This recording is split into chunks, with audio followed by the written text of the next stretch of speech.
Tokyo one of the well developed city है अभी पूरे दुनिया में। आप सब सोचते होंगे कि शायद टोक्यो शहर शुरुआत से ही ऐसा होगा, लेकिन ऐसा नहीं है। टोक्यो एक ऐसा शहर है जिसने काफी तबाही का सामना भी किया है। जी हाँ, 1657 में आग ने पूरे शहर को जलाकर तबाह कर दिया था। वहीं 1923 में अर्थक्वेक ने पूरे टोक्यो को बर्बाद कर दिया था और 1944 में टोक्यो पर हुए न्यूक्लियर बॉम्बार्ड ने उसे तहस नहस कर दिया था। इतना ही नहीं, क्या आपको पता है कि जापान में हर साल 2000 छोटी बड़ी भूकंप आती रहती है और टोक्यो शहर के पास काफी सारे खतरनाक ज्वालामुखी भी मौजूद हैं। लेकिन इतना कुछ होने के बाद भी टोक्यो सबसे वेल डेवलप्ड, सबसे साफ सुथरा और सबसे ज्यादा आबादी वाला अमीरों का शहर है।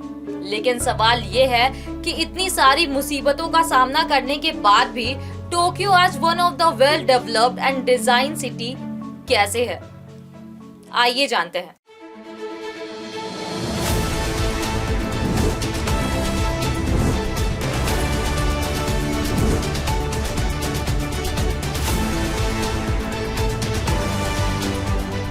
इसे जानने के लिए हमें इस शहर के इतिहास में जाना होगा। करीब 600 साल पहले इसका इतिहास शुरू होता है। ईडो नाम के एक मछुआरों के गांव से, जहां फार्मर्स रहते थे। वो लोग चावल की खेती भी किया करते थे। लेकिन 1497 में वहां ओटा डोकन नामक जापानी समुराई ने इस गांव में अपना कासिल बनाया और इस गांव में रहने लगा। और उसके बाद से इस जगह में वॉरियर्स का आना जाना शुरू हो गया।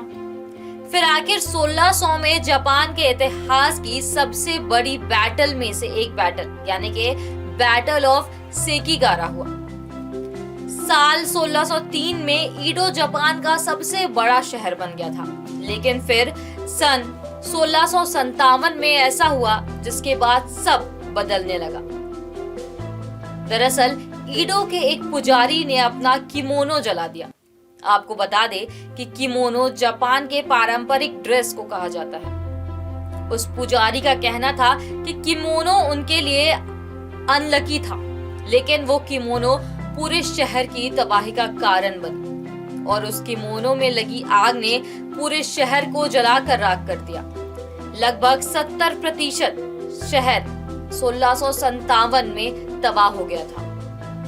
लेकिन ईडो एक काफी अच्छा जगह था रहने के लिए, इसलिए लोग वहां वापस से रहना शुरू कर दिए और साथ ही साथ खेती भी शुरू कर दिया। और 19वीं शताब्दी तक ये शहर की आबादी ने मिलियन पार कर दिया था। और फिर ईडो में एक नए साम्राज्य की शुरुआत होती है, एम्पायर मेजी।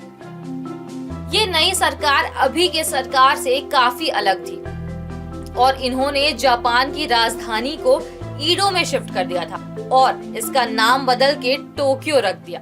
तब से लेके आज तक टोक्यो जापान की राजधानी है।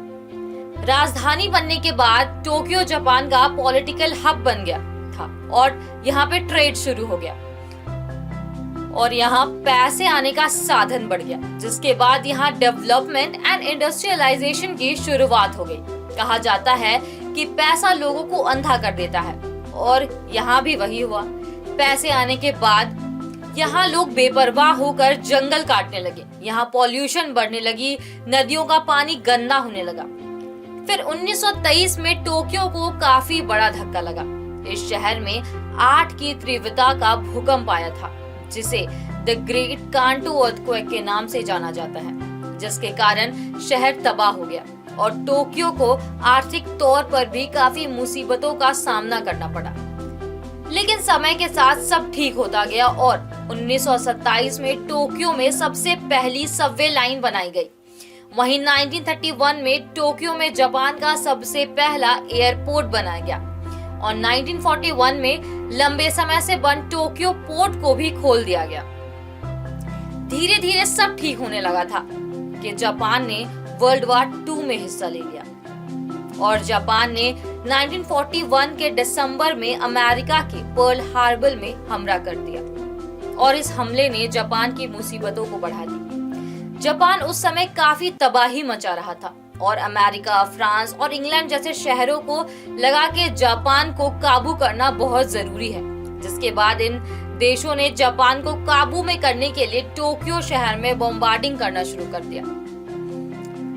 हजारों की संख्या में बॉम्ब गिराए गए और फिर 6 और 9 अगस्त 1947 को अमेरिका ने हिरोशिमा और नागासाकी पर एटम बॉम्ब से हमला किया, जिसके बाद जापान सरेंडर करने पर मजबूर हो गया था।